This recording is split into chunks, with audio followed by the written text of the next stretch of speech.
Ésaïe chapitre 66, je vais lire versets 1 et 2. La Bible dit « Ainsi dit le Seigneur, le ciel est mon trône et la terre est mon marchepied. Où est la maison que vous me bâtiriez et où est le lieu de mon repos? Car toutes ces choses ma main les a faites et toutes ces choses ont eu leur être, dit le Seigneur. Mais à qui regarderai-je? À celui qui est pauvre et qui est d'un esprit repentant et qui tremble à ma parole. » Et on va aller un peu plus loin, verset 5. Entendez la parole du Seigneur, vous qui tremblez à sa parole, vos frères qui vous haïssent, qui vous rejettent à cause de mon nom, disez que le Seigneur soit glorifié, mais il apparaîtra à votre joie et ils seront honteux. Et je vais lire Esdras chapitre 9 verset 4, où il est dit « Alors s'assemblèrent vers moi tous ceux qui tremblaient aux paroles du Dieu d'Israël, à cause de la transgression de ceux qui avaient été transportés, et je restai assis consterné jusqu'au sacrifice du soir. » Et le titre de mon message aujourd'hui, c'est de trembler à la voix de Dieu. On voit dans ce passage de Ésaïe 66 où il est dit « Mais à qui regarderai-je? À celui qui est pauvre, à qui est d'un esprit repentant et qui tremble à ma parole. » Et on le voit dans Esdras 9, verset 4. Donc c'est quelque chose qu'on doit faire, on doit trembler à la parole de Dieu, trembler à la voix de Dieu. Et donc on va beaucoup parler de la voix de Dieu dans ce message. Et ça fait partie d'une série de messages que j'avais commencé sur l'affliction. Ce n'est pas le même thème, mais c'est tous des petits thèmes qui sont reliés, et j'en reparlerai dans d'autres messages aussi, mais ça fait partie un peu de ce que je voulais commencer sur l'affliction. Cette fois-ci, c'est plus le fait de trembler à la voix de Dieu. Et en guise d'introduction, on sait que Jésus est la parole. La Bible nous dit dans Jean chapitre 1 que Jésus est la parole s'est fait chair. Donc il ne fait aucun doute que Jésus est la parole. Mais vous pouvez lire dans Genèse chapitre 3, verset 8, si vous voulez, tout début de Bible. Jésus est la parole. Donc Jésus, quand on lit la Bible, on en apprend plus sur Jésus, sur la parole de Dieu. Et dans Genèse chapitre 3, verset 8, il est dit « Et ils entendirent la voix du Seigneur Dieu, marchant dans le jardin, à la fraîcheur du jour, et Adam et sa femme se cachèrent de la présence du Seigneur Dieu parmi les arbres du jardin. » Donc ici, il est mention de la voix du Seigneur Dieu qui marche. Et quand on voit cette notion de marcher, on comprend qu'il s'agit d'une personne, pas simplement une voix. Et donc ça parle de qui? Ça parle de Jésus-Christ. Jésus-Christ est appelé la voix du Seigneur Dieu. Il est appelé la parole et il est appelé aussi la voix du Seigneur Dieu. Donc quand on parle ici de Jésus qui marche dans le jardin, qui est appelé la voix du Seigneur Dieu, il faut bien comprendre que la voix du Seigneur Dieu, c'est la parole de Dieu et donc c'est Jésus-Christ. Donc quand on parle de trembler à la parole de Dieu, on parle de trembler devant Jésus. On doit craindre Dieu. Et donc c'est cette notion de trembler à la parole de Dieu que je veux vraiment développer aujourd'hui. Et vous pouvez aller dans Apocalypse chapitre 1. Dans Apocalypse chapitre 1, on voit justement Jean en l'esprit qui va voir Jésus-Christ. On a une description de Jésus-Christ dans son corps de gloire. Et on voit qu'est-ce qu'il arrive à Jean quand il voit Jésus. Dans Apocalypse chapitre 1, verset 17, il est dit « Et quand je le vis », donc quand Jean a vu Jésus-Christ, il est dit « Je tombai à ses pieds comme mort, et il posa sa main droite sur moi, me disant « N'aie pas peur, je suis le premier et le dernier. » Donc quand Jean voit Jésus, qu'est-ce qu'il fait? Il tombe à ses pieds comme mort. Et donc c'est loin de la vision qu'on voit dans les églises aujourd'hui, où les gens disent que Dieu est un bisounours, que Dieu est un gros nounours qui fait des câlins à tout le monde. Quand Jean voit Jésus, qu'est-ce qu'il fait? Il tombe à ses pieds. Et donc ça veut dire quoi? Ça veut dire que notre Dieu est majestueux, il est glorieux. Dieu est majestueux, il est glorieux, il est saint. Donc on doit craindre Dieu. Bien sûr, Dieu nous aime, mais on doit le craindre. Il est notre créateur. Et en fait, ça nous invite à quoi? À reprendre notre place. On doit être humble, on doit comprendre que Dieu est au-dessus et que Dieu est à craindre. Dans Psaume 119, verset 120, il est dit « Ma chair tremble de crainte à ton égard et je suis effrayé de tes jugements. » Donc notre chair doit trembler à l'égard de Dieu parce que Dieu est majestueux, il est à craindre. Donc on va voir dans ce message la notion de trembler à la voix de Dieu. Et bien sûr, aujourd'hui, on ne voit pas Jésus physiquement, on le voit par les yeux de la foi. Donc on apprend sur Jésus en lisant la Bible ou quand la parole nous est prêchée. On écoute ou on lit la parole de Dieu par la Bible. Donc Dieu nous parle par la Bible aujourd'hui. Et c'est pourquoi on doit la lire. Et d'ailleurs, là, on commence une nouvelle année.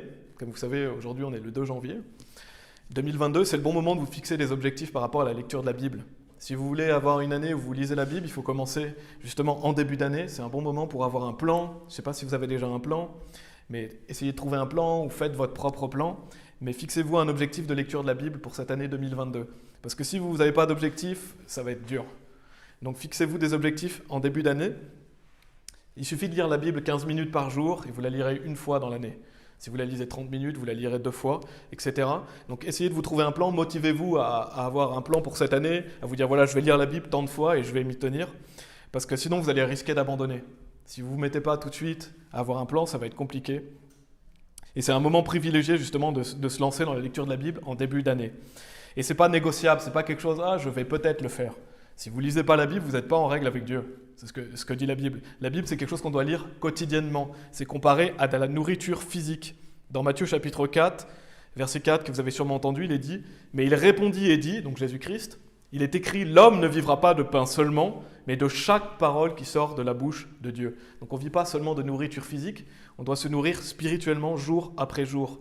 Donc on ne peut pas dire qu'on est en règle avec Dieu si on ne lit pas la Bible. C'est quelque chose qu'on doit faire, et donc c'est quelque chose qu'on, justement, en début d'année, on doit s'encourager et mettre en place un plan pour l'année 2022. En tout cas, je vous encourage à le faire. On sait que la Bible dit la foi vient de ce qu'on entend, et ce qu'on entend vient par la parole de Dieu. Ça veut dire que pour être sauvé, il nous faut la parole de Dieu. Et ça, c'est un rappel important. Quand on va évangéliser, n'oubliez pas de donner des versets. N'oubliez pas de donner des versets aux gens, de donner la parole de Dieu, parce que si vous évangélisez sans versets, ça ne vaut rien. Le pouvoir est dans la parole. Donc n'oubliez pas de donner des versets et donnez-les correctement. Donnez avec la Bible ou apprenez-les, mais donnez les versets aux personnes, ayez compassion des personnes, donnez-leur les bons versets. Et une fois qu'on est sauvé, on doit continuer à grandir dans la foi. Donc comment on grandit dans la foi? En lisant la Bible, en écoutant des enseignements. Donc la Bible, elle est essentielle pour notre vie chrétienne, on doit construire notre vie sur la Bible. Vous pouvez aller dans Ésaïe 66 si vous y étiez déjà, on va relire le verset 2. Mais je vais vous lire Psaume chapitre 2, verset 11, qui nous dit « Servez le Seigneur avec crainte et réjouissez-vous en tremblant ». Donc on doit se réjouir que Dieu est tout-puissant, on doit se réjouir que Dieu est glorieux. Ça veut dire qu'on doit se réjouir en tremblant. Donc la parole de Dieu, ça doit nous inspirer de la joie. Quand on lit la Bible, ça doit nous inspirer de la joie, de la paix, de l'amour, du réconfort. C'est quelque chose qui nous encourage, qui augmente notre foi quand nous lisons la parole de Dieu. Mais la parole de Dieu, elle nous réprimande aussi, elle nous corrige et elle nous instruit. Donc il ne faut pas laisser ça de côté. La parole de Dieu, elle va nous reprendre sur des choses, elle va nous corriger. Et donc, quand on fait quelque chose qui est contraire à la parole, et qu'on lit dans la Bible qu'il ne faut pas faire ça, alors on doit changer. Et quand quelqu'un prêche la Bible et nous dit « voilà, il ne faut pas faire ça, il ne faut pas faire ceci », alors vous devez changer. C'est bien d'écouter la parole de Dieu, mais il faut l'appliquer également. Et donc je vais me focaliser aujourd'hui sur le fait de trembler à la parole de Dieu. Donc on l'a vu dans Ésaïe 66, verset 2, où il est dit « Car toutes ces choses, ma main les a faites, et toutes ces choses ont eu leur être, dit le Seigneur. Mais à qui regarderai-je? À celui qui est pauvre, et qui est d'un esprit repentant, et qui tremble à ma parole. » Donc à qui Dieu va regarder? Je ne sais pas pour vous, mais moi j'ai envie que Dieu regarde à moi, j'ai envie que Dieu me bénisse. Il dit à celui qui est pauvre. Et quand il est dit pauvre ici, je pense que ça fait référence à pauvre en esprit. Je ne sais pas si vous vous rappelez, mais frère Arthur, il a fait un message sur il a donné les bénédictions de Jésus-Christ dans Matthieu chapitre 5. Ici, je pense que ça parle des pauvres en esprit. Il en a parlé la semaine dernière, mais ça peut aussi parler de pauvres financièrement dans le sens où Jacques chapitre 2, verset 5 nous dit « Prêtez l'oreille, mes frères bien-aimés, Dieu n'a-t-il pas choisi les pauvres de ce monde, qui abondent en foi et héritiers du royaume qu'il a promis à ceux qui l'aiment ?» Donc on sait que les pauvres sont souvent plus réceptifs à l'évangile, mais je pense qu'une bonne manière d'interpréter ce verset, c'est pauvre en esprit, parce que qu'est-ce qu'il est dit? Après, il est dit « Et qui est d'un esprit repentant et qui tremble à ma parole ». Les personnes, justement, qui sont pauvres en esprit sont des personnes humbles. Et quand vous êtes humble, vous avez plus tendance à vous repentir rapidement et vous avez plus tendance à trembler à la parole de Dieu. Parce que pour trembler à la parole de Dieu, il faut avoir de l'humilité. Généralement, quand on est orgueilleux, on va résister. On ne va pas accepter la correction, on ne va pas accepter d'être repris. Donc, qu'est-ce qu'on entend par trembler à la voix de Dieu? En fait, c'est éprouver une grande crainte à ce que Dieu dit. Quand Dieu parle, vous devez éprouver de la crainte face à ce que Dieu dit. C'est de la crainte de Dieu, en fait. Et la Bible nous parle beaucoup de la crainte de Dieu. Peut-être que j'en parlerai dans un autre message. En fait, trembler à la voix de Dieu, c'est que vous faites de la parole de Dieu votre autorité, tout simplement. Quand Dieu dit quelque chose, vous l'appliquez. On fait notre autorité en matière de foi et de pratique de la parole de Dieu. Donc c'est relié à l'humilité. Et comment justement bien trembler à la voix de Dieu? C'est quand vous avez conscience de qui est Dieu. Quand vous avez conscience de qui est Dieu, comme dans l'Apocalypse, quand on l'a lu, Jean, il avait conscience de qui était Jésus-Christ, il l'a vu. Et qu'est-ce que Jean va faire? Il est dit, quand je le vis, je tombais à ses pieds comme mort, et il posa sa main droite sur moi, me disant, n'aie pas peur, je suis le premier et le dernier. Donc Jean avait conscience de qui est Dieu, qu'il est glorieux, qu'il est majestueux. Et donc une application directe pour nous, c'est que quand Dieu dit quelque chose, alors on doit se soumettre à ce que Dieu dit. On doit être humble, on doit réaliser que Dieu est tout-puissant, que Dieu est toute connaissance, toute intelligence, et que nous sommes que des simples humains. Notre vie est comme une vapeur. Dieu, lui, sait mieux ce qui est bon pour nous. Donc quand la Bible nous dit de faire ceci, On ne va pas se mettre à dire « Ah non, je ne sais pas si c'est vraiment ce qu'il y a de mieux ». Non, Dieu a raison. Nous, on a tort. Dieu a toujours raison. Quand Dieu nous dit que quelque chose est bon pour nous, alors on doit le faire. En fait, ça demande de l'humilité, mais c'est ça la vie chrétienne. C'est se soumettre à la volonté de Dieu. Et c'est bien sûr de reconnaître nos fautes et nos péchés. Donc d'avoir un esprit repentant, d'accepter la réprimande. Ça, je vais en parler. Et c'est vraiment essentiel. Si vous voulez exceller dans la vie chrétienne, alors il faut avoir cet esprit repentant et cette notion de trembler à la parole de Dieu. Vous pouvez aller dans Psaume 29, si vous voulez. Psaume chapitre 29. Ça parle beaucoup de la voix de Dieu, donc on va regarder les versets dans Psaume chapitre 29. Et je vous conseille de regarder quelque chose, de garder quelque chose dans ce passage, parce qu'on va y revenir, et je vais étudier les versets dans Psaume chapitre 29. Qui nous parle vraiment de cette notion de la voix du Seigneur, donc de la voix de Dieu, qu'on peut étendre à la parole de Dieu. Donc je vais lire des versets 1 à 11, où il est dit « Rendez au Seigneur, ô vous puissants, rendez au Seigneur gloire et vigueur. Rendez au Seigneur la gloire due à son nom, adorez le Seigneur dans la beauté de sainteté. La voix du Seigneur est sur les eaux, le Dieu de gloire tonne, le Seigneur est sur beaucoup d'eau. La voix du Seigneur est puissante, la voix du Seigneur est pleine de majesté. La voix du Seigneur brise les cèdres. Oui, le Seigneur brise les cèdres du Liban. Il les fait aussi sauter comme un veau, le Liban et le Sirion comme une jeune licorne. La voix du Seigneur sépare les flammes du feu.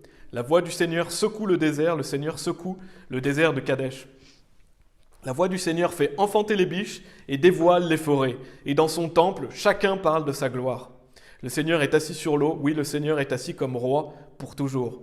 Le Seigneur donnera vigueur à son peuple, le Seigneur bénira son peuple avec la paix. Donc on va analyser un peu ces versets. On voit cette notion de la voix du Seigneur qui revient régulièrement. Et on voit dans les deux premiers versets que les deux premiers versets montrent la magnificence de Dieu. Il est dit « Rendez au Seigneur, ô vous puissants, rendez au Seigneur gloire et vigueur. Rendez au Seigneur la gloire due à son nom. Adorez le Seigneur dans la beauté de sainteté. » Donc on voit que l'auteur met vraiment en valeur Dieu, la puissance de Dieu, la sainteté de Dieu. Que Dieu règne et qu'il est le roi pour toujours, ça on le voit aussi au verset 10. Donc ça c'est la première étape concrète de ce message, c'est qu'on doit réaliser qui est Dieu. Réaliser qui est Dieu, que Dieu est le créateur, que Dieu est glorieux, que Dieu a créé le monde dans lequel on vit et que nous ne sommes que des hommes. Ça permet de se remettre à sa place. Et donc quand vous lisez la Bible, ça vous permet de mieux apprendre qui est Dieu. On apprend à travers la Bible qui est Dieu, on apprend à mieux le connaître et on doit méditer sur qui est Dieu. Je vais lire Psaume chapitre 8, vous pouvez laisser quelque chose dans Psaume 29 si vous voulez. Je vais lire Psaume chapitre 8, versets 3 et 4, où il est dit « Lorsque je considère tes cieux, l'ouvrage de tes doigts, la lune et les étoiles, lesquelles tu as établis, qu'est l'homme pour que tu sois soucieux de lui et le Fils de l'homme pour que tu le visites ?» Quand vous voyez les cieux, l'ouvrage de Dieu, quand vous voyez la lune, les étoiles, qu'est-ce que l'homme pour que Dieu se soucie de nous? Parce que nous, on a une petite fourmi à côté de tout cet univers. Mais Dieu se soucie de nous. Mais ça nous permet de comprendre la grandeur de Dieu. Dieu est celui qui a créé la lune et les étoiles. Dieu est le créateur. Donc ça s'appelle reprendre sa place avec humilité. C'est important parce que Dieu, c'est celui qui mérite l'adoration, la crainte et la louange. Et bien sûr, nous avons de la valeur aux yeux de Dieu. Parce que Dieu nous dit, il est dit, qu'est-ce que l'homme pour que tu soucies de lui? Mais Dieu se soucie vraiment de nous. On est sa créature, on a été créé à l'image de Dieu. Et une fois qu'on est sauvé, on est enfant et héritier. Il n'y a rien qui puisse changer cela. Mais on est enfant et héritier pour la gloire de Dieu. Et donc, on doit se réjouir de qui est Dieu et apprendre toujours à mieux le connaître. Et vous pouvez aller dans Hébreux chapitre 12, je vais mentionner quelques versets dans Hébreux chapitre 12 qui nous parlent de la crainte de Dieu. Mais je développerai ça dans un prochain message sur la crainte de Dieu, parce que c'est un message au complet aussi. Et je ne veux pas faire deux messages dans un message. Donc dans Hébreux chapitre 12, je vais lire quelques versets. Je vais lire les versets 25 et 26 qui nous parlent justement de la crainte de Dieu. Versets 25 et 26, il est dit « Voyez à ce que vous ne refusiez pas celui qui parle, car s'ils n'échappèrent pas ceux qui refusèrent celui qui parla sur la terre, combien plus n'échapperons-nous pas si nous nous détournons de celui qui parle depuis le ciel, dont la voix ébranla alors la terre, mais maintenant il a promis, disant « Encore une fois, j'ébranlerai non seulement la terre, mais aussi le ciel. » Et un peu plus loin, versets 28 et 29, « C'est pourquoi nous recevons un royaume qui ne peut être déplacé, ayons la grâce par laquelle nous pouvons servir Dieu de manière acceptable, avec révérence et crainte selon Dieu, car notre Dieu est un feu consumant. » Donc on ne doit pas oublier que Dieu est un feu consumant, que nous devons craindre Dieu et qu'on doit servir Dieu de manière acceptable, avec révérence et crainte selon Dieu. Donc ça, je ne vais pas développer vraiment cette notion de la crainte, mais ça fait partie de ça. Parce que trembler à la voix de Dieu, c'est craindre Dieu. Et pour continuer, dans Psaume chapitre 29, donc on voit au verset 1 et 2 que l'auteur rend gloire à Dieu, qu'il montre la magnificence de Dieu, la beauté de sainteté. Et on voit au verset 3 de Psaume chapitre 29, il est dit « La voix du Seigneur est sur les eaux, le Dieu de gloire tonne, le Seigneur est sur beaucoup d'eau. » Donc on voit ici cette notion de la voix du Seigneur, qu'elle est sur les eaux et que Dieu tonne. Et je vais lire quelques versets dans l'Ancien Testament, parce qu'on voit cette notion du tonnerre, de l'orage, qui est comparée à la voix de Dieu. C'est dans Job chapitre 40, verset 9, où il est dit « As-tu un bras comme celui de Dieu, ou peux-tu tonner de la voix comme lui ?» Donc, quand on pense à l'orage, on peut penser à Dieu qui tonne, à la voix de Dieu, parce que l'orage est quelque chose d'impressionnant, qui peut être effrayant. Et donc ici, il est dit « Ou peux-tu tonner de la voix comme lui ?» Et dans 2 Samuel chapitre 22, versets 14 et 15, il est dit « Le Seigneur tonna du ciel, et le Très-Haut fit retentir sa voix, et il lança des flèches, et les dispersa, des éclairs, et les mit en déroute. » Donc ici, quand il est parlé de l'orage, cette notion de tonner, c'est comparé à la voix de Dieu. Et pourquoi ? Parce que quand on pense à l'orage, quand vous entendez l'orage ou les éclairs, c'est quelque chose qui est puissant et qui peut même être effrayant. Alors de mon côté, j'aime bien l'orage. Je ne sais pas si vous aimez bien écouter l'orage. Moi, j'aime bien écouter l'orage. Ça me fait penser à la grandeur de Dieu, ça me fait penser à la justice de Dieu, à la colère de Dieu, que Dieu va punir aussi l'iniquité. Et donc ça montre vraiment que Dieu est tout-puissant, même dans un monde où les gens rejettent Dieu bien souvent. Mais j'aime bien l'orage parce que je suis sous un toit et je suis bien abrité. Mais maintenant, imaginez-vous au milieu d'un champ sous un orage, c'est pas la même histoire. Un orage, ça peut être effrayant, ça peut être angoissant. Et donc, si vous imaginez justement à quel point un orage peut être effrayant, la Bible compare ça à la voix de Dieu. Pourquoi ? Parce que la voix de Dieu est quelque chose qui peut être effrayante. C'est quelque chose qu'on doit craindre. Et on ferait mieux de trembler devant Dieu que devant un orage. Dieu est bien plus puissant. Et donc maintenant, bien sûr, un point qui est important, c'est que nous, en tant qu'enfants de Dieu, on a été délivrés de la colère de Dieu. On n'est plus sous la colère de Dieu. Donc dans 2 Samuel chapitre 22, ça parle de punir les méchants, punir les ennemis. Nous, on est en Christ. Une fois qu'on est sauvé, on est en Christ. Il n'y a rien qui peut nous séparer de l'amour de Dieu. On a l'assurance d'aller au paradis. Mais même une fois que vous êtes sauvé, on ne se moque pas de Dieu. La Bible dit qu'on ne se moque pas de Dieu et que Dieu est un feu consumant. Donc Dieu peut nous châtier. Donc là, on voit vraiment cette notion dans le verset 3 que la voix du Seigneur par rapport à l'orage, au tonnerre, c'est quelque chose qui est impressionnant et puissant.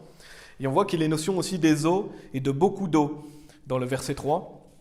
Parce qu'il est dit « La voix du Seigneur est sur les eaux, le Dieu de gloire tonne, le Seigneur est sur beaucoup d'eau. » Et je vais lire dans Apocalypse chapitre 1, verset 15, le même passage qui nous parle de Jésus-Christ, quand Jean va le voir en esprit. Il est dit en parlant de Jésus au verset 15 « Et ses pieds semblables à du beau cuivre, comme s'il brûlait dans une fournaise, et sa voix comme le bruit de beaucoup d'eau. » Donc là, on a une comparaison du bruit de beaucoup d'eau pour la voix de Jésus-Christ. Et donc la voix de Jésus est comparée comme le bruit de beaucoup d'eau. Et dans Psaume 93, aussi au verset 3 et 4, il est dit « Les flots ont élevé au Seigneur, les flots ont élevé leur voix, les flots élèvent leurs vagues. Le Seigneur dans les hauteurs est plus puissant que le bruit de beaucoup d'eau, oui, que les puissantes vagues de la mer. » Ici, il est mention de Dieu, et il est mention du fait qu'il est plus puissant que le bruit de beaucoup d'eau, et que les puissantes vagues de la mer. Et quand vous voyez la puissance de certaines vagues, notamment les tsunamis, je vais en parler un petit peu, et que c'est comparé à la voix de Dieu, on voit à quel point la voix de Dieu est puissante. Donc les tsunamis, ce sont des choses qui peuvent emporter et détruire tout sur leur passage. J'ai noté un passage que j'ai trouvé sur les tsunamis, et c'est un des plus gros tsunamis qu'il y a eu dans l'histoire. Je vais mentionner le passage que j'ai noté, où il est dit « Tout le monde garde en mémoire le tsunami du siècle, celui du 26 décembre 2004.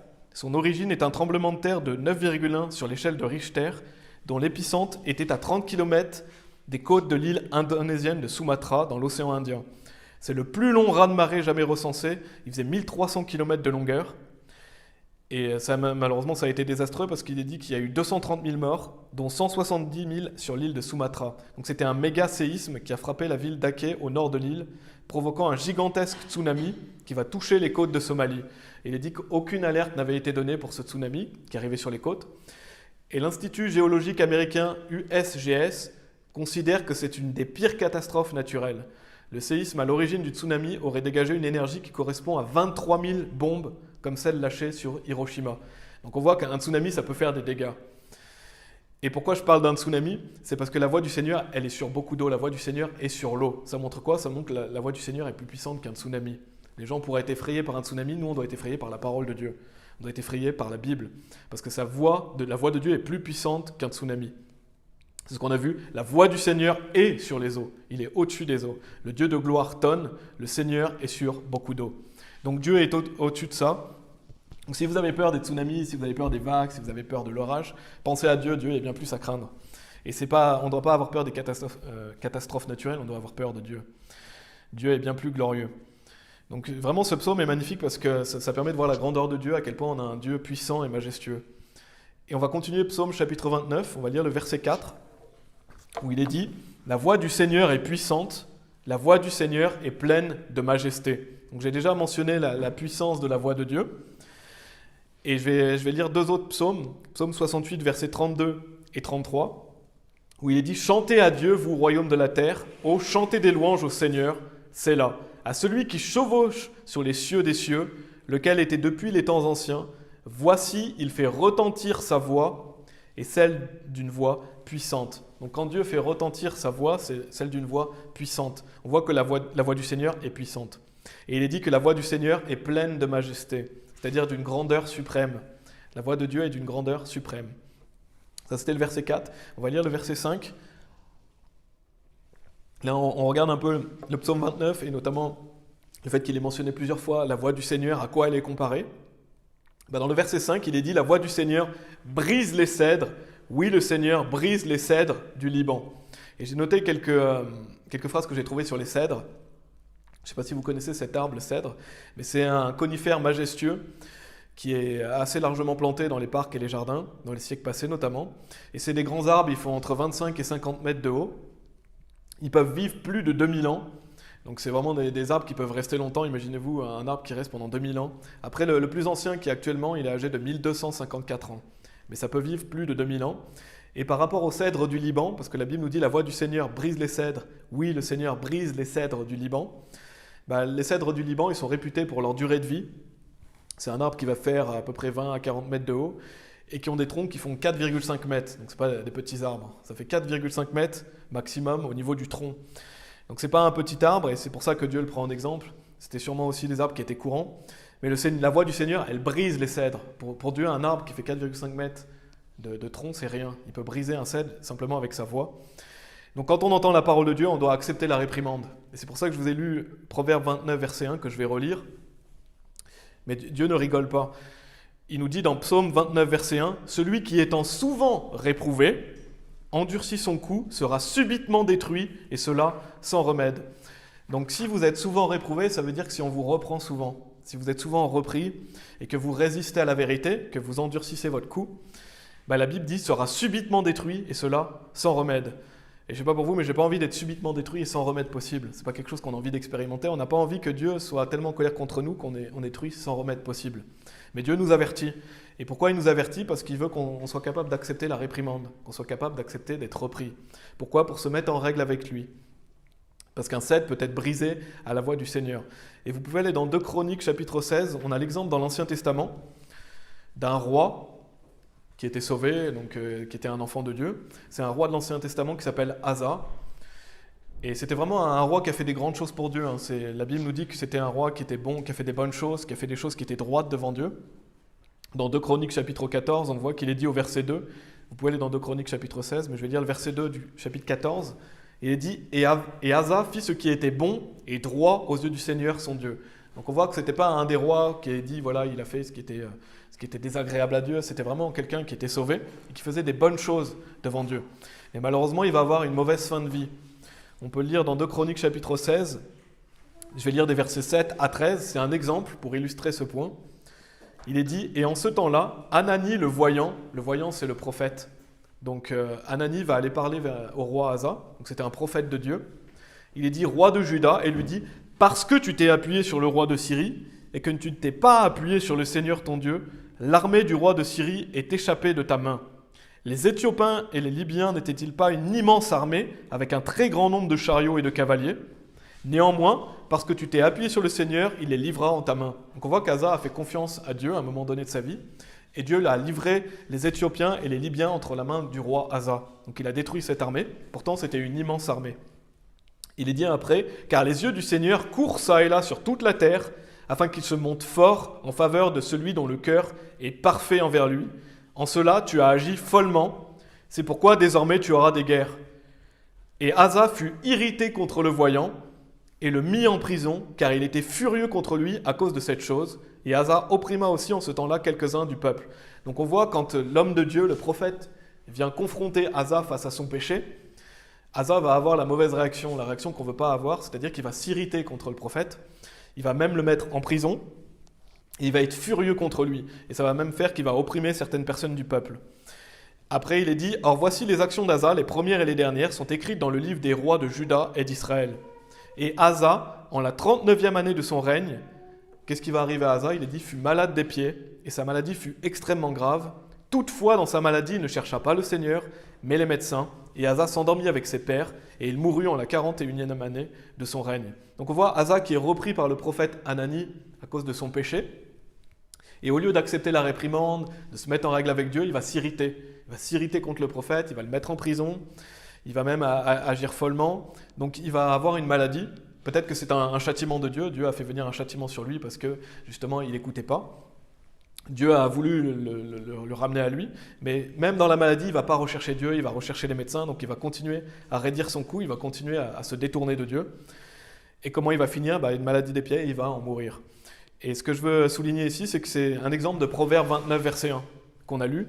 C'est quand il est dit « Celui qui étant souvent réprouvé, endurcit son cou, sera subitement détruit, et cela sans remède. » Donc le roi Asa a été repris, il a endurci son cou, il est continué dans ce chemin pernicieux, il n'a pas recherché Dieu, il a même continué à ne pas rechercher Dieu après dans sa maladie, et il a été brisé sans remède, parce que les médecins n'ont trouvé aucun remède à sa maladie puisqu'il en est mort. Donc on voit vraiment que ce verset ici est appliqué, brisé sans remède, détruit sans remède. Il n'y avait pas de remède possible, il a pourtant cherché chez les médecins, il n'y avait pas de remède, il a été détruit, il en est mort. Pourquoi? Parce qu'il a désobéi à Dieu, et donc il a été dans cette spirale où il n'acceptait pas la réprimande. Et ce n'est pas ce qu'on veut justement. Dans Psaume, il y a beaucoup de proverbes, dans Proverbes, si vous voulez, dans Proverbes, il y a beaucoup de proverbes qui parlent justement de la réprimande, de la correction, parce que Dieu veut qu'on soit des personnes qui soient capables d'accepter la réprimande, d'accepter la correction. Et c'est vraiment malfaisant de ne pas accepter d'être repris, surtout si on a tort, bien sûr. Je ne parle pas d'être repris faussement. Mais dans Proverbes chapitre 15, verset 10, il est dit « La correction est pénible à celui qui abandonne le chemin, et celui qui hait la réprimande mourra. » Donc si vous haïssez la réprimande, vous pouvez en venir à mourir parce que vous allez aller sur un mauvais chemin. Et on voit que Asa va finir par mourir d'une maladie parce qu'il a haï la réprimande. Alors que nous, justement, comment on doit se comporter? Quand on lit la Bible, quand quelqu'un prêche la Bible, et par exemple qu'un prédicateur se lève et vous dit « vous ne devez pas faire ça », et il le prouve bibliquement, alors vous devez l'appliquer à vous. Vous devez écouter et accepter justement de vous repentir de vos péchés et d'abandonner les mauvaises choses que vous faites. Donc que ce soit un prédicateur ou que ce soit quand vous lisez la Bible, quand la Bible vous dit « voilà, ça c'est pas bien », alors on doit prendre la parole de Dieu, on doit trembler à la parole de Dieu et appliquer la parole de Dieu. On voit que Asa a choisi la mauvaise solution. Au lieu d'accepter la réprimande de Hanani, au lieu d'accepter de se remettre en règle avec Dieu et de s'humilier devant Dieu, lui il va s'irriter. Et c'est ce qu'on ne veut pas faire. Quand vous lisez la Bible, ne vous irritez pas contre Dieu. Ou quand un prédicateur se lève et vous prêche la Bible, ne vous irritez pas contre lui.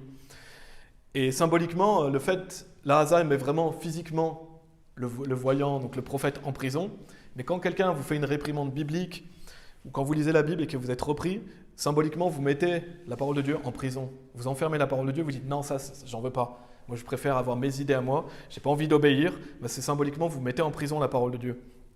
Et donc ça, c'est agir follement selon la Bible. Et donc c'est important aussi de toujours garder à l'esprit que quand un prédicateur se lève et prêche contre vos péchés, ne vous irritez pas contre lui, parce que c'est vous qui avez un problème, c'est vous qui êtes en tort, parce que c'est la Bible qui dit qu'il faut appliquer ceci ou cela. Donc ce n'est pas le prédicateur à qui il faut s'en prendre. En fait, si vous vous irritez contre l'homme de Dieu qui prêche contre vos péchés, vous vous irritez contre Dieu. C'est contre Dieu que vous vous irritez. Parce que nous, on est juste des hommes qui transmettons le message de Dieu. Donc ne vous irritez pas contre Dieu et acceptez d'être repris. Moi, plusieurs fois, quand j'entends des messages, on me reprend sur certaines choses. Il faut avoir l'humilité de dire c'est vrai, ça, j'ai tort. Je dois me mettre en règle avec Dieu. Si vous vous irritez contre celui qui prêche la parole de Dieu, vous vous irritez contre Dieu, en fait. Donc c'est pas comme ça qu'il faut réagir. Il faut être capable d'accepter la réprimande, et c'est pas facile. C'est pas facile d'être repris, surtout dans ces générations où les jeunes, souvent, ils veulent jamais être repris, ils veulent toujours qu'on leur dise ce qui est bon. Mais non, il faut savoir reprendre. On voit dans Proverbes, si vous êtes toujours dans Proverbes, il faut être capable d'accepter la réprimande, accepter la correction, l'instruction. Dans Proverbes chapitre 10, verset 17, il est dit, Proverbes chapitre 10, verset 17, « Il est sur le chemin de la vie celui qui garde l'instruction, mais celui qui refuse la réprimande s'égare. » Donc si vous gardez l'instruction, quand vous êtes repris par la parole, quand vous êtes repris par quelqu'un qui prêche la parole, la Bible dit que vous êtes sur le chemin de la vie. Pourquoi ? Parce que si quelqu'un prêche contre vos péchés, en fait, c'est parce qu'il vous aime. Ne croyez pas que les prédicateurs qui prêchent que l'amour de Dieu est jamais contre vos péchés, ils vous aiment, ils ne vous aiment pas. La personne qui vous aime, elle va prêcher contre justement vos péchés pour vous aider à être sur le chemin de la vie, pour justement ne pas aller à la destruction. Parce que la Bible dit, mais celui qui refuse la réprimande s'égare. Donc vous vous égarez quand vous refusez la réprimande, parce que vous êtes sur un chemin pernicieux. Et dans Proverbes chapitre, je pense que chapitre 12, parce que j'ai mis chapitre 32, mais il n'y a pas de Proverbes chapitre 32. Ça doit être Proverbes chapitre 12, verset 10, où il est dit « Celui qui refuse l'instruction méprise sa propre âme, mais celui qui entend la réprimande obtient la compréhension. » Donc quand vous refusez l'instruction, vous méprisez votre propre âme parce que vous faites du mal à vous-même. Quand vous refusez d'être repris, vous faites du mal en fait, à vous-même. C'est pas nous, quand on prêche la parole de Dieu ou quand vous lisez la Bible, c'est vous qui vous faites du tort si vous n'appliquez pas la parole de Dieu en fait. Il est dit, celui qui refuse l'instruction méprise sa propre âme, mais celui qui entend la réprimande obtient la compréhension. Donc c'est important d'accepter la réprimande parce que ça nous permet d'obtenir la compréhension, ça nous permet de continuer sur le chemin de la vie lorsqu'on garde l'instruction. Et ce message est vraiment axé sur le fait de trembler à la parole de Dieu, mais bien sûr, il ne faut pas seulement trembler à la parole de Dieu, mais il faut appliquer la parole de Dieu. On ne veut pas être comme dans Jacques chapitre 1, verset 22, il est dit « Mais soyez exécuteurs de la parole et non pas auditeurs seulement, vous trompant vous-même. » Donc on ne veut pas seulement être des auditeurs de la parole, où on se trompe nous-mêmes parce qu'on ne fait que écouter mais on n'applique pas, mais on va être des exécuteurs de la parole. Donc ça c'était le verset 5. Attention parce que la Bible nous dit que la voix du Seigneur brise les cèdres. Et donc comment on fait pour éviter d'être brisé ? Simplement écouter la réprimande, écouter la correction, avoir de l'humilité et savoir se remettre en question. On doit toujours continuer sur ce chemin où on est capable de garder l'instruction. On va voir le verset 6, psaume 29, verset 6. Il y a beaucoup de choses qu'on peut tirer de ce psaume qui est vraiment bien sur la voix du Seigneur. Il y a beaucoup de leçons qu'on peut tirer, où Dieu nous apprend beaucoup de choses. Verset 6 de psaume 29. Donc là, ça parle des cèdres. Il est dit, il les fait aussi sauter comme un veau, le Liban et le Sirion comme une jeune licorne. Donc je trouve ça amusant ce passage parce qu'en fait Dieu montre qu'il fait sauter les cèdres comme un veau. Je ne sais pas si vous avez déjà vu un veau qui saute dans un champ, mais c'est marrant d'imaginer que pour un arbre, pour Dieu, il peut le faire sauter comme ça, juste à sa voix. Pourtant c'est vraiment des arbres qui sont vraiment impressionnants. Les cèdres, si vous étiez devant un cèdre adulte, c'est un arbre qui est impressionnant. Et il est dit le Liban et le Sirion comme une jeune licorne. Le Liban, c'était un ensemble montagneux. Et le Sirion, c'était un nom qui était donné au mont Hermon. Donc quand il est dit le Liban et le Sirion comme une jeune licorne, il parle des montagnes en fait. Donc imaginez-vous, ici on a une montagne à la fenêtre. Imaginez-vous que la voix du Seigneur, elle fait sauter les montagnes. Pourquoi ? Parce que la voix du Seigneur, elle est puissante. Et quand on imagine aussi le massif montagneux des Alpes, imaginez-vous, si Dieu parlait, il pourrait faire sauter les montagnes simplement à sa voix. Donc ça nous montre justement encore une fois que la voix du Seigneur, elle est puissante et qu'elle est majestueuse. C'est pour ça que Dieu compare ça au fait de faire sauter un arbre comme un veau ou de faire sauter des montagnes comme une jeune licorne. Verset 7, donc là c'était le verset 6, verset 7, il est dit « La voix du Seigneur sépare les flammes du feu ». Et je ne sais pas si vous avez déjà vu un feu, mais pensez à un feu, c'est souvent quelque chose qui est compact et qui est uni. C'est difficile de différencier les flammes entre elles. Un feu est vraiment quelque chose d'uni et compact. La voix du Seigneur est capable de séparer les flammes du feu. Et on connaît ce verset dans Hébreux chapitre 4, verset 12, que je vais lire. La Bible dit « Car la parole de Dieu est vivante et persuasive et plus acérée qu'aucune épée à double tranchant. » Donc la parole de Dieu est comme une épée à double tranchant, perçant même jusqu'à séparer l'un de l'autre l'âme de l'esprit. Donc c'est quelque chose qui est difficile à séparer, l'âme et l'esprit, et des jointures et de la moelle, et elle discerne les pensées et les intentions du cœur. Donc la parole de Dieu, elle est capable de percer même jusqu'à séparer l'âme de l'esprit, et il est dit des jointures et de la moelle. Donc on peut voir que la Bible est tranchante. Bien sûr, c'est l'épée à double tranchant. En fait, la parole de Dieu, elle peut trancher ce qui paraît intranchable. Si quelque chose vous paraît intranchable, la parole de Dieu peut trancher ça. Pourquoi elle peut séparer les flammes du feu. Et donc c'est quelque chose de difficile à imaginer, mais que la parole de Dieu peut faire. Et il est dit à la fin du verset, donc ça c'était, voilà, à la fin du verset 12 d'Hébreux chapitre 4, il est dit « Et elle discerne les pensées et les intentions du cœur ». Donc quand quelqu'un vous prêche, je ne sais pas si vous avez déjà fait ça, mais quand quelqu'un vous prêche la parole de Dieu, ou quand vous lisez la Bible, vous avez comme un éclair qui vient vous piquer au cœur. Pourquoi ? Parce que la parole de Dieu fait cet effet-là. Elle vient vous prendre et elle vient jusque dans votre cœur. C'est pour ça qu'il est dit, elle discerne les pensées et les intentions du cœur. Donc la parole de Dieu, justement, quand elle vient dans notre cœur et qu'elle vient piquer, certaines fois, on doit la laisser nous transformer. On doit se laisser réformer par la Bible. On ne doit pas résister à la parole de Dieu. On doit laisser Dieu opérer en nous. Ça, c'était le verset 7. La voix du Seigneur sépare les flammes du feu. Verset 8, il est dit, la voix du Seigneur secoue le désert. Le Seigneur secoue le désert de Kadesh. Et le désert, c'est vraiment un endroit, quand on pense au désert, c'est un endroit qui est calme et tranquille souvent. Il n'y a pas beaucoup de vie, c'est une vie qui est rude. C'est quelque chose qui est compact aussi. Mais la Bible nous dit que la voix du Seigneur, elle secoue le désert. C'est-à-dire qu'elle vient secouer un endroit qui paraît calme et tranquille et un endroit qui paraît uni. Donc Dieu est capable de secouer une immensité. Et ça veut dire quoi ? Ça veut dire que Dieu, il peut venir secouer et provoquer une réaction. Dieu, quand il parle, il veut provoquer une réaction chez nous et il vient nous secouer. Dans Ésaïe chapitre 55,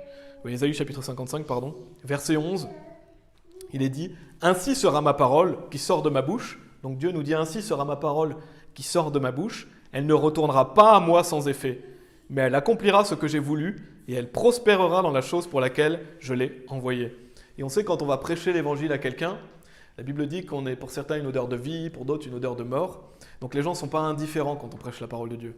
Pour certains, c'est une bonne nouvelle, pour d'autres, on leur rappelle leur condamnation.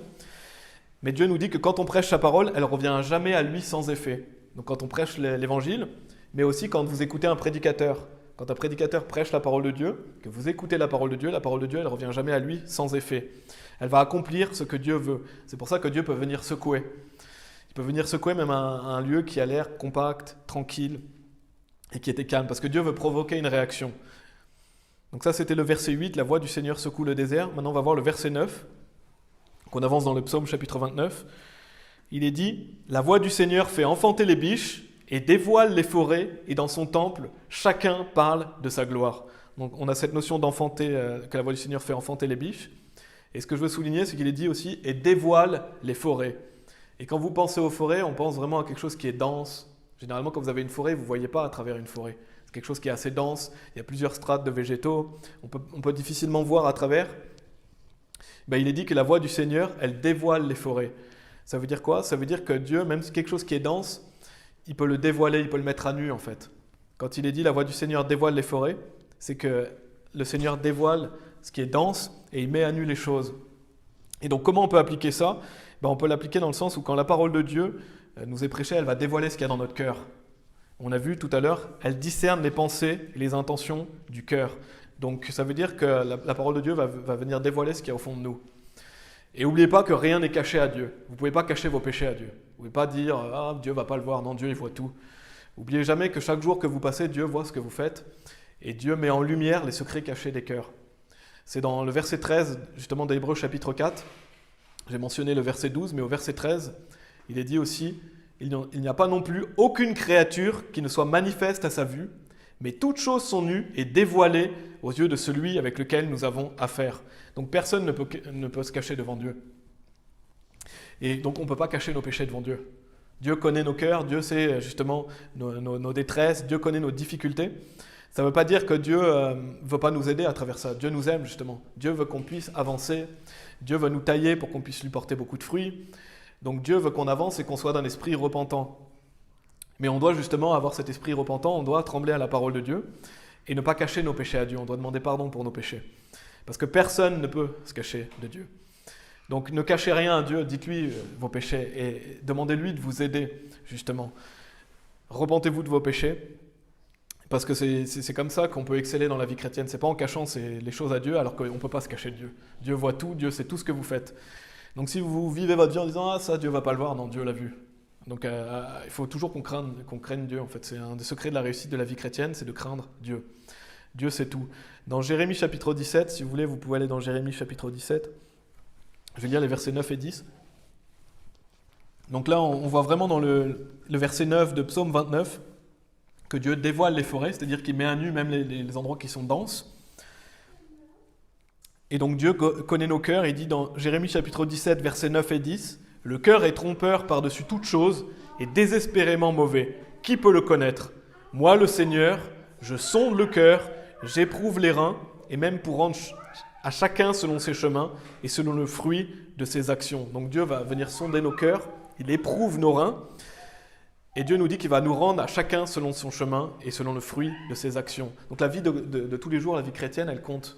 La vie chrétienne, c'est pas que le dimanche, c'est pas un jour par semaine. Tous les jours sont importants pour Dieu. Dieu va rétribuer. Si vous faites des mauvaises actions, Dieu va vous rétribuer selon vos actions.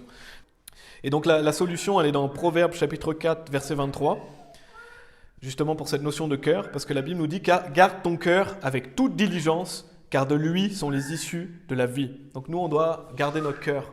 On doit garder notre cœur pur. On doit purifier notre cœur par la parole de Dieu. Et si on a des péchés, et on a tous des péchés, alors on doit les confesser à Dieu, demander pardon et avancer et abandonner nos fautes. C'est impossible d'être sans péché, c'est un travail de tous les jours. Donc ça, c'était le verset 9. À la fin du verset 9 de Psaume 29, donc on a vu cette notion de dévoile les forêts. Et à la fin, il est dit « Et dans son temple, chacun parle de sa gloire. » Donc ça, c'est l'aboutissement, c'est de parler de la gloire de Dieu.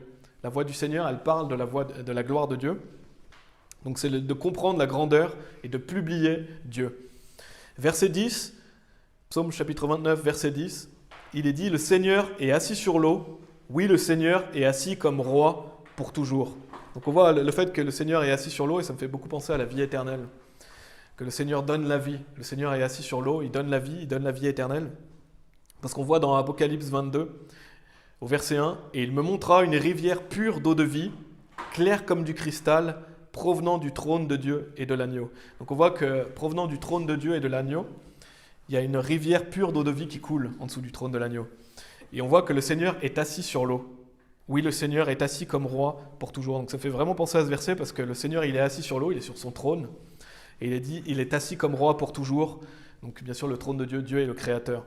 Donc on voit cette rivière pure d'eau de vie, claire comme du cristal, provenant du trône de Dieu et de l'agneau. Dieu est assis sur l'eau, c'est lui qui donne la vie, c'est lui qui donne la vie éternelle. Et bien sûr, Dieu est roi pour toujours.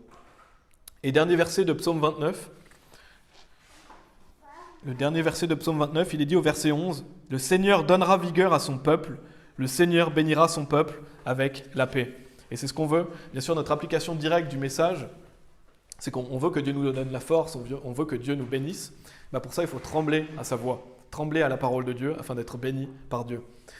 Et donc, pour résumer le psaume 29, j'ai encore quelques points à faire, mais pour résumer le psaume 29, on peut voir que la voix du Seigneur, elle est puissante, elle est persuasive, c'est-à-dire qu'elle dévoile, elle met à nu, elle est tranchante, elle est capable de séparer les flammes du feu, elle est grandement à craindre parce qu'elle peut briser, et elle est majestueuse et glorieuse. Et vous pouvez aller dans 1 Roi chapitre 19 si vous voulez. Parce que là, on voit justement que la voix du Seigneur, elle peut tonner, la voix du Seigneur, elle est puissante, elle est impressionnante, elle est effrayante. Mais il y a aussi une notion dans 1 Roi chapitre 19, elle peut se présenter d'une différente manière. Et c'est ce qu'on veut. On va voir au verset 11 et 12. 1 Roi chapitre 19, versets 11 et 12, où il est dit, donc c'est avec Élie, et il dit, « Sors et tiens-toi sur le mont devant le Seigneur. Et voici le Seigneur passa, et un grand et impétueux vent déchirait les montagnes, et brisait en morceaux les rocs devant le Seigneur, mais le Seigneur n'était pas dans le vent. Et après le vent, un tremblement de terre, mais le Seigneur n'était pas dans le tremblement de terre. Et après le tremblement de terre, un feu, mais le Seigneur n'était pas dans le feu. » Et vous allez voir dans quoi est le Seigneur, il est dit après, et après le feu, une voix calme et tranquille. Donc on voit que la parole de Dieu peut se présenter sous une voix calme et tranquille. Et je ne sais pas pour vous, mais quand Dieu me parle, j'ai envie qu'il se présente sous cette forme de la voix calme et tranquille. On a envie que Dieu puisse nous parler calmement et tranquillement. Parce qu'on l'a vu, la voix du Seigneur, elle peut briser, la voix du Seigneur, elle peut secouer. Et donc c'est quelque chose dont on doit se réjouir, bien sûr. On doit se réjouir de la gloire de Dieu, de la puissance de Dieu, le fait que Dieu va punir l'iniquité, le fait que Dieu rend justice. Mais quand Dieu nous parle, est-ce que vous avez envie que Dieu vous parle comme il secoue un désert ? Vous avez envie que Dieu vous secoue ? Ou est-ce que vous avez envie que Dieu vous fasse sauter comme une montagne ? Ou Ou est-ce que vous avez envie que Dieu fasse venir un tsunami dans votre vie avec plein d'événements difficiles? Ou est-ce que vous avez envie que Dieu vous brise pour avoir votre attention? Non, ce n'est pas ce qu'on a envie. On n'a pas envie que Dieu fasse venir sa voix de cette manière-là. On a plutôt envie que Dieu vienne avec une voix calme et tranquille. Et comment on fait justement? Si vous êtes attentif. Si vous êtes attentif à la réprimande, si vous acceptez d'être corrigé, alors bien sûr Dieu fera en sorte qu'il va attirer votre attention plus doucement en fait. Je me souviens je crois que c'était le pasteur Anderson ou Bruce Myrier qui le disait, mais quand Dieu veut attirer votre attention, il va essayer d'attirer votre attention. Maintenant, si vous êtes quelqu'un qui est dur justement et qui résistait, Dieu va augmenter la fournaise en fait. Pourquoi? Parce qu'il veut votre attention. Dieu veut vous ramener sur le droit chemin. Parce que Dieu vous aime, il veut que vous marchiez avec lui. Et donc c'est propre à nous. Si vous êtes quelqu'un justement qui est facilement repris, si vous êtes quelqu'un qui écoutez la parole de Dieu, Dieu peut venir sous une voix calme et tranquille, donc plus doucement envers vous. Si vous êtes quelqu'un un peu plus dur, un peu plus orgueilleux, il peut venir d'une manière plus forte. Donc ça dépend de nous. Et c'est pour ça que je fais ce message aujourd'hui. Parce que je veux que chacun d'entre nous soit capable d'accepter la réprimande et que chacun d'entre nous puisse veiller à être attentif à la parole de Dieu et à trembler à sa parole. Et donc, l'application qu'on peut faire, c'est que lisez la Bible dans le calme et la tranquillité de votre foyer. Lisez la Bible tranquillement, lisez la parole de Dieu dans le calme et la tranquillité. Quand on vous prêche un message qui est même difficile, justement, acceptez-le plus facilement, afin d'éviter que Dieu fasse venir des choses difficiles dans votre vie pour avoir votre attention. Parce que quels sont les objectifs de trembler à la voix de Dieu? C'est de craindre Dieu, c'est de marcher avec lui, bien sûr, de lui être agréable. C'est d'haïr le péché, parce que de trembler à la voix de Dieu, ça nous aide à haïr l'iniquité. Vous devez haïr l'iniquité. Et c'est donc d'exceller dans la vie chrétienne. Et pour terminer, vous pouvez aller dans 1 Samuel chapitre 3. On voit l'attitude parfaite qu'on veut avoir, c'est l'attitude de Samuel dans 1 Samuel chapitre 3. Quand Dieu nous parle, quand la parole de Dieu vient à nous ou quand on la lit, quelle attitude on doit avoir? On voit que Samuel a la parfaite attitude qu'on veut avoir. Donc c'est la conclusion.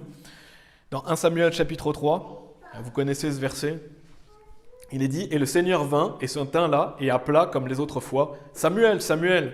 Puis Samuel répondit « Parle, car ton serviteur écoute. » Donc c'est ça qu'on doit avoir comme réaction devant Dieu. Quand vous lisez la Bible en disant « Parle, car ton serviteur écoute. » Ou quand quelqu'un prêche la Bible, « Parle, car ton serviteur écoute. » Vous êtes à l'écoute tout simplement. Vous êtes à l'écoute de ce que Dieu a envie de vous dire. Vous êtes à l'écoute dans les chemins pernicieux que vous avez et Dieu veut vous détourner de certains péchés. Vous êtes à l'écoute. Et bien sûr, ce n'est pas tout. On voit au verset 19, il faut écouter. Mais verset 19, qu'est-ce qu'il est dit sur Samuel? Il est dit « Et Samuel grandissait, et le Seigneur était avec lui, et il ne laissa tomber à terre aucune de ses paroles. » Donc non seulement Samuel écoutait, mais il gardait la parole de Dieu, il l'appliquait. Parce qu'on ne veut pas être juste auditeur, on veut être exécuteur de la parole. N'oubliez pas que Dieu, il prend plaisir en ceux qui le craignent. Dieu prend plaisir en le fait qu'on tremble à sa parole. Il a dit « À qui regarderai-je » Donc Dieu prend plaisir au fait que vous le craignez lui, et pas les hommes, pas les circonstances extérieures, mais lui seulement. Dans Psaume 147, verset 11, il est dit « Le Seigneur prend plaisir en ceux qui le craignent, en ceux qui espèrent en sa miséricorde. » Donc Dieu prend plaisir au fait que vous trembliez à sa parole. Dieu prend plaisir au fait que vous craigniez et que vous ayez une grande vue de Dieu, tout simplement. Et en ceux qui espèrent en sa miséricorde, parce que Dieu fait miséricorde, il fait grâce. Si vous avez des péchés, Dieu est prêt à pardonner et Dieu est prêt à vous aider à aller de l'avant. Donc c'est ça que je veux qu'on retienne, qu'on soit capable d'accepter la réprimande et d'avoir une juste vision de qui est Dieu. On va prier. Merci Père, parce que ta parole est puissante. On peut voir à travers ce psaume 29, qui est vraiment un beau psaume, que la voix du Seigneur elle est puissante et qu'elle ne laisse pas indifférent. Et on prie vraiment, Seigneur, pour que tu puisses nous parler avec une voix calme et tranquille, tout simplement parce que nous soyons des personnes humbles, qui écoutons, qui acceptons la réprimande, qui acceptons d'être repris sur les choses sur lesquelles on a à être repris, et qu'on puisse changer et se mettre en règle avec toi.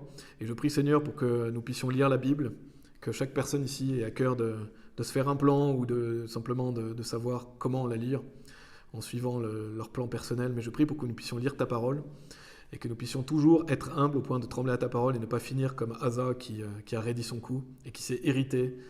Et on veut être des personnes humbles qui écoutons ta parole et la mettons en pratique. En Jésus-Christ. Amen.